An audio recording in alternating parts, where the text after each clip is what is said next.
दोस्तों, मैं मोहम्मद इश्तियाक जिया competitive centre empire arts में आपका स्वागत करता हूं। अगर आप हमारे चैनल में नए हैं तो प्लीज़ इस चैनल को सब्सक्राइब और लाइक दोनों ही कर दें। आज हम इतिहास बिहार बोर्ड 10th क्लास का तीसरा चैप्टर, जिसका नाम हिंद चीन में राष्ट्रवादी आंदोलन है, उसको पढ़ेंगे। सबसे पहले पढ़ने से पहले मैं आपको बता दूं, ये हिंद चीन क्षेत्र का मतलब ये नहीं कि भारत और चीन के विषय में बात हो रहा है। नहीं, ये हिंद चीन क्षेत्र एशिया का पूर्वी क्षेत्र है, जिसके अंतर्गत 3 देश आते हैं: कंबोडिया, वियतनाम, लाओस। इसका क्षेत्रफल लगभग 3 लाख वर्ग किलोमीटर में फैला हुआ था।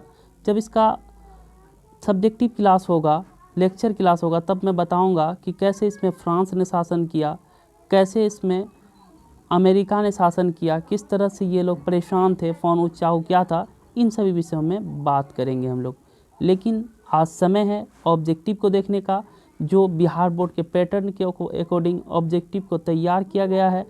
आज हम लोग देखते हैं ऑब्जेक्टिव में कौन कौन से ऑब्जेक्टिव आते हैं।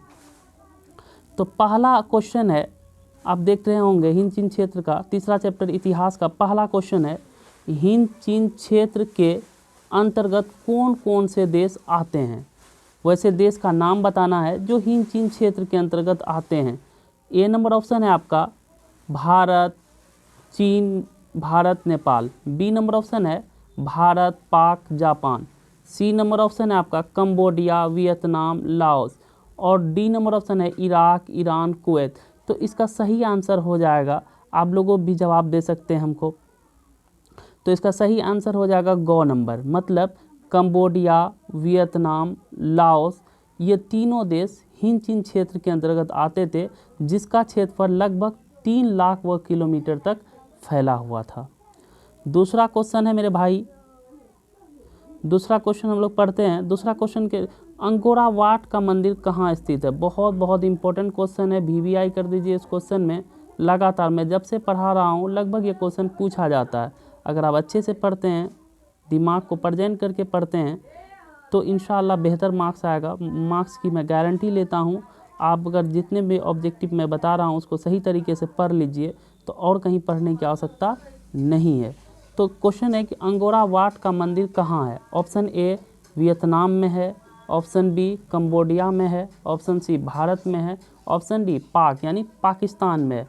तो अंगोरा वाट का मंदिर कहाँ है मेरे दोस्तों, तो इसका सही आंसर हो जाएगा बी नंबर यानी ख, कंबोडिया में स्थित है, जिसका निर्माण सूर्य वर्मा नामक एक राजा ने करवाया था 12वीं शताब्दी में। अगला क्वेश्चन है, हिंद चीन में पहुंचने वाले प्रथम व्यापारी कौन थे। वो कौन सा व्यापारी था जो हिंद चीन क्षेत्र पर सबसे पहले पहुंचा था। इंग्लैंड, फ्रांसीसी, पुर्तगाली, डच। तो ए नंबर में आपका इंग्लैंड, बी नंबर में है फ्रांसीसी, सी नंबर में है पुर्तगाली, डी नंबर में है डच। तो इसका सही आंसर हो जाएगा आपका, सही आंसर हो जाएगा इसका पुर्तगाली, जो कि इसका सही आंसर है पुर्तगाली है। पुर्तगाली इसका सही आंसर है। हिंद चीन क्षेत्र में पहुंचने वाला पहला व्यापारी क्या था, पुर्तगाली था। आप लोग को पता होगा पुर्तगाली ने ही 1492 ईस्वी को अमेरिका का खोज किया था। पुर्तगाली ने ही 1498 ईस्वी को, है ना, कोलंबस, वास्को डी गामा, जो कि 1498 ईस्वी को भारत की खोज किया था। इसी द्वारा उन्होंने हिंद चीन का क्षेत्र का भी पता लगाया था। आइए हम लोग चौथा क्वेश्चन देखते हैं।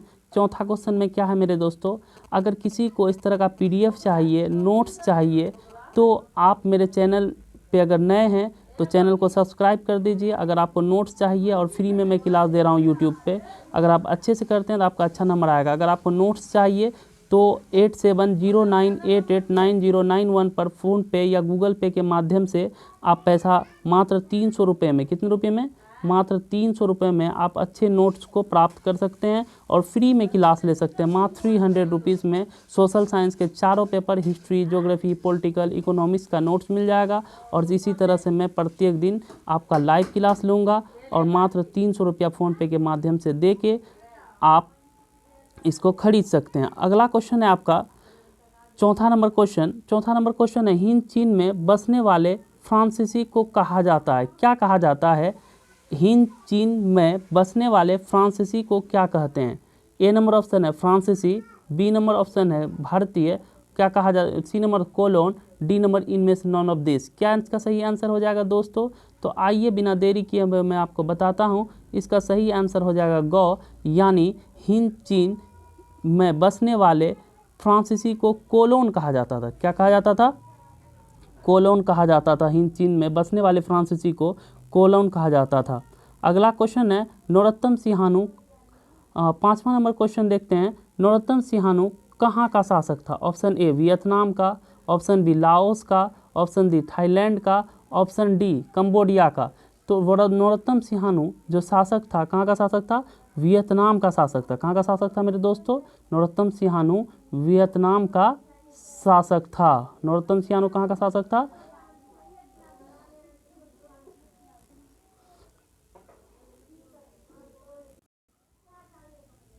नरोत्तम सिंहानू कहाँ का शासक था मेरे दोस्तों? तो यह वियतनाम का शासक था। कहाँ का शासक था? वियतनाम का। इसका सही आंसर हो जाएगा। अगला क्वेश्चन हम लोग देखते हैं क्या है। 6ठा नंबर क्वेश्चन। 6ठा नंबर क्वेश्चन है आपका द हिस्ट्री ऑफ वियतनाम के लेखक कौन है? द हिस्ट्री ऑफ वियतनाम के लेखक कौन है? ए नंबर ऑप्शन है फोन ऊ चाऊ है, बी नंबर ऑप्शन है कार्ल मार्क्स है, सी नंबर में फोन ऊ चाऊ, हो ची मिन, उसके बाद आपका डी नंबर में है इनमें से कोई नहीं। तो इसका सही आंसर हो जाएगा मेरे दोस्तों। क्वेश्चन था क्या? क्वेश्चन था the history of the Vietnam के लेखक कौन है? फोन ऊ चाऊ एक लेखक थे जिन्होंने द हिस्ट्री ऑफ वियतनाम की रचना की थी, फोन ऊ चाऊ ने। अगला क्वेश्चन है 7वां नंबर क्वेश्चन को देखिए। साथ हम पढ़ रहे हैं बिहार बोर्ड के कक्षा 10 का हिस्ट्री का चैप्टर नंबर 3, जिसका नाम है हिंद चीन क्षेत्र में राष्ट्रवादी आंदोलन। अगला क्वेश्चन है 7वां नंबर क्वेश्चन। हिंद चीन के अंतिम युद्ध के समय अमेरिका का राष्ट्रपति कौन था? हिंद चीन के अंतिम युद्ध के समय अमेरिका का राष्ट्रपति कौन था? ऑप्शन ए है वाशिंगटन, ऑप्शन बी है निक्सन, ऑप्शन सी है जॉर्ज बुश, ऑप्शन डी है रूजवेल्ट। तो इसका सही आंसर हो जाएगा आपका बी नंबर निक्सन। हिंद चीन के अंतिम समय अमेरिका का राष्ट्रपति था। अगला क्वेश्चन है, अगला नंबर क्वेश्चन है आपका हुआ आंदोलन की प्रकृति कैसी थी? तो ऑप्शन ए है आपका क्रांतिकारी थी, बी नंबर ऑप्शन है धार्मिक थी, सी नंबर ऑप्शन है क्रांतिकारी धार्मिक था, डी नंबर ऑप्शन है इनमें से सभी। तो इसका आंसर बताइए मेरे दोस्तों क्या होगा? मैं आपको बता दूं competitive centre empire of arts में 10th का सोशल साइंस का चारों सब्जेक्ट हिस्ट्री, ज्योग्राफी, पॉलिटिकल इत्यादि को पढ़ाया जाता है। अगर आप नए हैं तो हमारे चैनल को सब्सक्राइब कर दें। अगर आपको इसी तरह का नोट्स चाहिए तो आप मात्र 300 रुपीज़ पे करके आप इस नोट्स को प्राप्त कर सकते हैं। उसमें आंसर भी होगा, कुछ सब्जेक्टिव, ऑब्जेक्टिव और लॉन्ग क्वेश्चन आंसर दोनों ही होंगे। तो इसका सही आंसर हो जाएगा मेरे दोस्तों कि क्वेश्चन था हुआ आंदोलन की प्रकृति कैसी है? तो ऑप्शन हो जाएगा सी नंबर क्रांतिकारी और धार्मिक।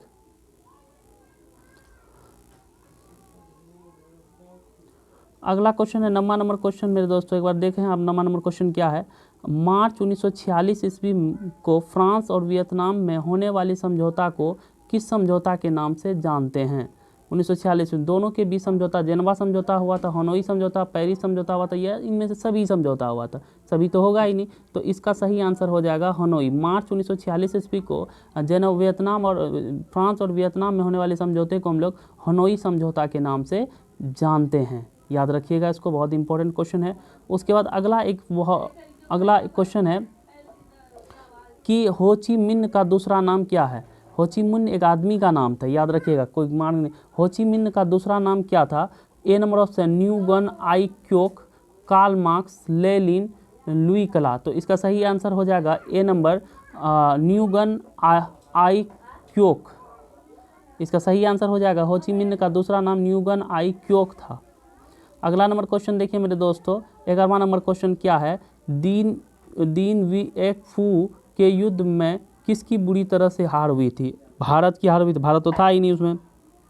पाकिस्तान, नेपाल, तो फ्रांसीसी। किसकी बुरी तरह हार हुई थी? फ्रांसीसी की बुरी तरह से हार हुई थी। अगला एक बहुत इंपॉर्टेंट क्वेश्चन है, पता नहीं ये क्वेश्चन कितना बार पूछा गया है, तो गौर से इस क्वेश्चन को अगर कॉपी कलम लेके बैठे हैं तो आप नोट डाउन कर लीजिए। 12वां नंबर क्वेश्चन है 12वीं शताब्दी में राजा सूर्यवर्मन द्वितीय ने किसका निर्माण करवाया था? ऑप्शन ए सूर्य मंदिर का, ऑप्शन बी सोमनाथ मंदिर का, ऑप्शन डी अंगोरावाट मंदिर का, ऑप्शन सी अंगोरावाट मंदिर का, ऑप्शन डी आपका इनमें से सभी, तो इन किसका कराया था, तो अंगोरा वाट मंदिर का निर्माण करवाया था। 12वीं शताब्दी में 12th सेंचुरी में राजा सूर्यवर्मा दूत ने अंगोरा वाट मंदिर का निर्माण कहाँ कराया था, कंबोडिया में करवाया था, याद रखिएगा। अगला क्वेश्चन है, वियतनाम में टोकन फ्री स्कूल की स्थापना कब हुआ था। वियतनाम में टोकन फ्री स्कूल की स्थापना कब हुआ था, 1907 में, 1908 में, 1909 में, 1910 में। तो इसका सही आंसर हो जाएगा मेरे दोस्तों, वियतनाम में टोकन फ्री स्कूल की स्थापना कब हुआ था, तो इसका सही आंसर हो जाएगा मेरे दोस्तों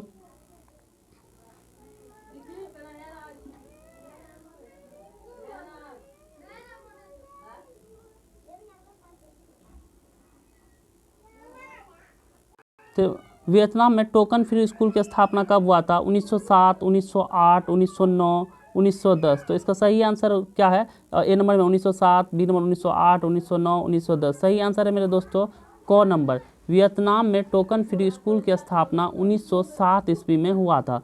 अब देखते हैं 14वां नंबर क्वेश्चन क्या है, जेनेवा समझौता किस वर्ष हुआ था, 1946 में हुआ था, बी नंबर में 1947 में हुआ था, सी नंबर में है 1954 में हुआ था, डी नंबर में है 1955 में हुआ था। इसका सही आंसर हो जाएगा मेरे दोस्तों जेनेवा समझौता कब हुआ था, 1954 में हुआ था, 1954 ईस्वी में जेनेवा समझौता हुआ था। अगला क्वेश्चन है, ये क्वेश्चन पूछा हुआ है, लगातार पूछता है ये क्वेश्चन, हिंचीन में कौन सा राष्ट्र शामिल नहीं था, वियतनाम, लाओस, कंबोडिया, चीन। तो कौन सा राष्ट्र, हिंचीन में कौन सा राष्ट्र शामिल नहीं था, तो वियतनाम, लाओस, कंबोडिया ये तो था ही, चीन नहीं था शामिल। इसका सही आंसर जो होगा चीन हो जाएगा।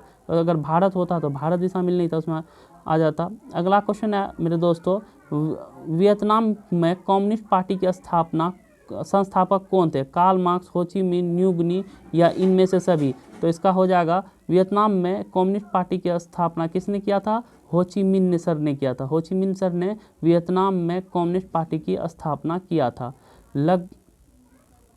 अगला लास्ट क्वेश्चन है 17वां नंबर क्वेश्चन, आप देखें, हिंचीन का क्षेत्रफल लगभग कितना था, कितना क्षेत्रफल था। ऐसे 2,08,000 के समथिंग था, लेकिन यहाँ लगभग में पूछ रहा है कितना था, 3 लाख। ए नंबर ऑप्शन है आपका 3 lakh, B number option 5 lakh, C number 7 lakh या डी नंबर 9 लाख। तो इसका सही आंसर हो जाएगा 9 लाख, सॉरी इसका सही आंसर हो जाएगा क नंबर, 3 लाख हिंचीन क्षेत्र का लगभग क्षेत्रफल था। आप पढ़ रहे थे competitive centre empire of arts में, आप पढ़ रहे थे हिस्ट्री का तीसरा चैप्टर का ऑब्जेक्टिव क्वेश्चन आंसर, जिसके ऑब्जेक्टिव क्वेश्चन आंसर पढ़ रहे थे मेरे दोस्तों। आप हिस्ट्री का चैप्टर नंबर 3 पढ़ रहे थे, जो बिहार बोर्ड एग्जाम से बहुत ज़्यादा इंपॉर्टेंट है।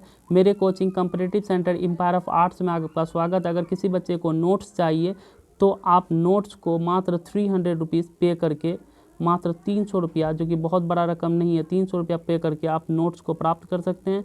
आप गूगल या फ़ोनपे के माध्यम से हमें पैसा भेजें, हम आपको इधर से नोट्स भेजेंगे। और इसी तरह से अगर आप पढ़ते हैं तो आपका रिजल्ट बहुत ही बेहतर हो जाएगा। बहुत ही अच्छी तरीके से समझाया जाता है मेरे चैनल में, ऑब्जेक्टिव सब्जेक्टिव सभी क्वेश्चन आंसर को समझाया जाता है। जब तक के लिए मेरे दोस्तों, जय हिंद, जय भारत, इश्तियाक जिया। फिर मिलेंगे अगले वीडियो में हम लोग।